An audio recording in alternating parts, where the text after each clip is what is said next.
I look back and say, look, and Warren had the same routine he replaced Block with, 15 to go and put on Kevin Hartwig or someone just to tackle their backside off for the last sort of 10 or 15. That's what he did. I reckon in hindsight, he probably had me. He thought we had the game won. He had a replacement ready for me. And I don't know, he might have been in a state of shock too after they scored to make it a draw. And I actually got replaced behind the try line after they scored. So, in hindsight, he might have said, hold that replacement. Yes. Go from there. But, back in those days, unfortunately, if you got replaced, you're off the field. And I remember sitting on the bench with Block, and I just had a sense of dread. I don't know. I just, I'm not sure about you, Jimmy, but I just thought, oh, geez, this can't be happening. And the rest is history, really. I mean, we watched the game. I remember watching the game really carefully a few years back, and Ricky Stewart's kicking game, he just destroyed us. His kicking game was phenomenal. He just booted the ball. He just turned us around. And I don't know how many run meters you would have had, Jimmy, if they had that stats in those days. You would have had 400 because that's all you did was pick up the ball and bring it back. So, mate, it was just, unbelievable. I did 230 metres that game there and 27 hit-ups. Fair dinkum. Wow. Yeah. So is it any consolation, Siro, that game is known as probably the greatest grand final ever played? Look at, I mean, in a sense, it is, and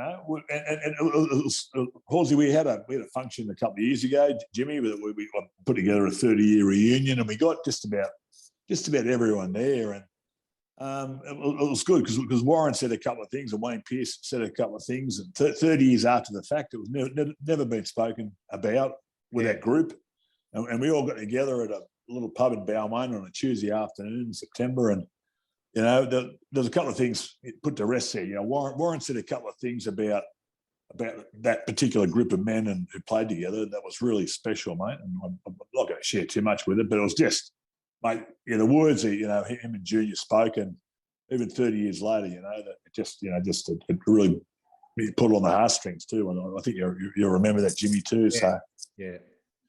It was, not everyone gets the premiership, do they? I mean, some great players have missed out. Andrew Eddinghausen springs to mind. Not everyone can get to do what Royce Simmons did. Oh, no. It's I mean, like some blokes who, debut 5 games before a grand final and get to win one, they just, it's not till you've been retired, Horsey, that you've been retired for several years that you reflect on your career and you think, oh, geez, we're unlucky, or geez, I was lucky. Yeah. Particularly blokes who jag a grand final out of nothing, they might come off the bench and play a game like that. Like Paul Momorowski, he there's a bloke who he's just, went one with the Roosters and went to Penrith and won one there, and he's just blessed,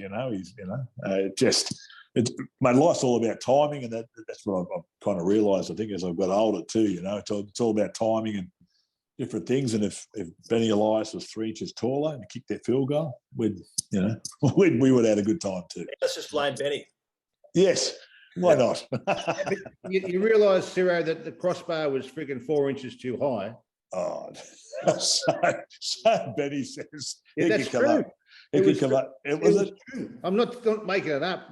Canberra found out 3 years later because they wanted to build something down at Seaford Oval and the new stadium, and they didn't have the measurements, so they phoned the SFS to get the measurements. So they measured it, and they said that can't be right. It's 3 inches. It's 3 inches too low. It should have been higher. I think there's a little bit of juice to that story too.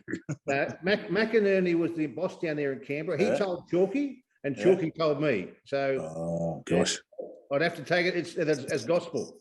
Well, that makes me feel better, mate. Thank you. It doesn't make me feel better. No, exactly. Back to life. Heading back to those glory days. Just makes you realise it just wasn't meant to be, Siro. That's what it does. No, it wasn't, mate. No, that's exactly right. But I mean, I as a footy fan from that era, I look back and I thought Balmain probably should have won one. I thought Norths in the mid-90s, they were another team that probably had the players to get there. It just doesn't always work out, does it?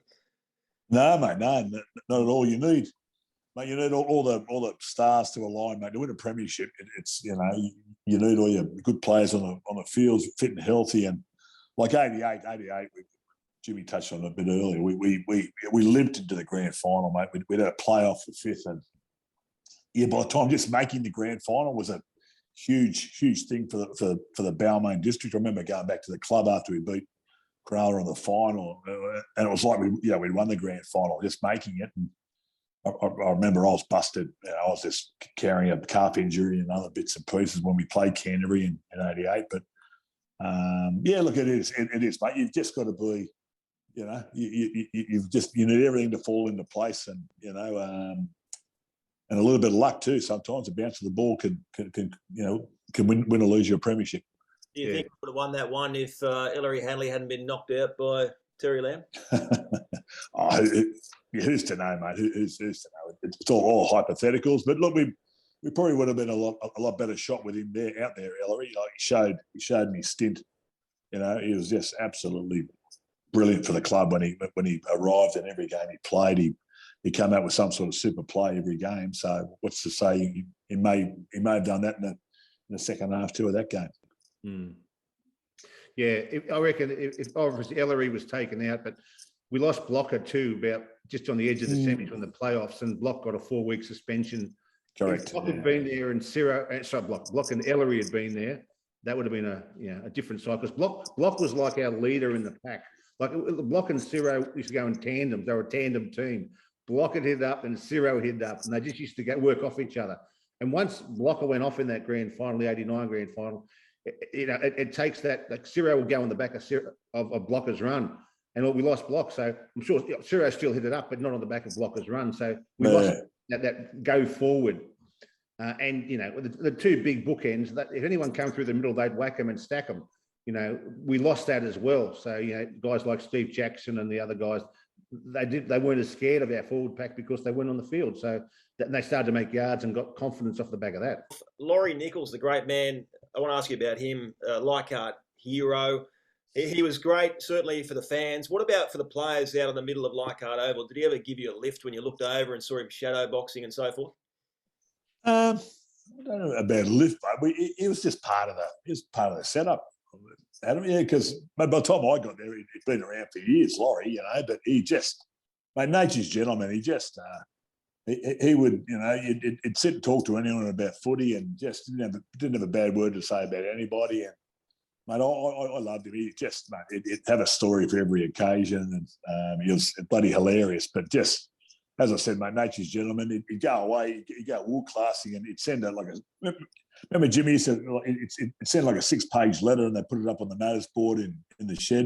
And beautiful handwriting, fantastic handwriting. And then he'd have all these little sayings during his letters too. He'd sort of come up with a couple of quips, and come on, try us, and Benny Elias, sound the alarm, it's Alan McMahon, something, all that sort of stuff. Not Alan McMahon, he wasn't playing then.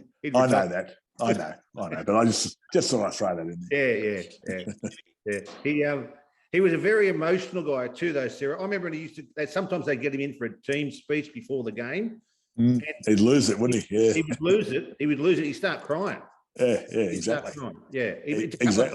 Exactly. He just lost it. And then the coach didn't know what to do, because Laurie was supposed to motivate the team, and Laurie started crying. Well, that was good enough motivation, but he love the team song after he won. Yeah. Black and gold, we never fold. He'd rip that out. Yeah, great man, great Balmain Tigers man.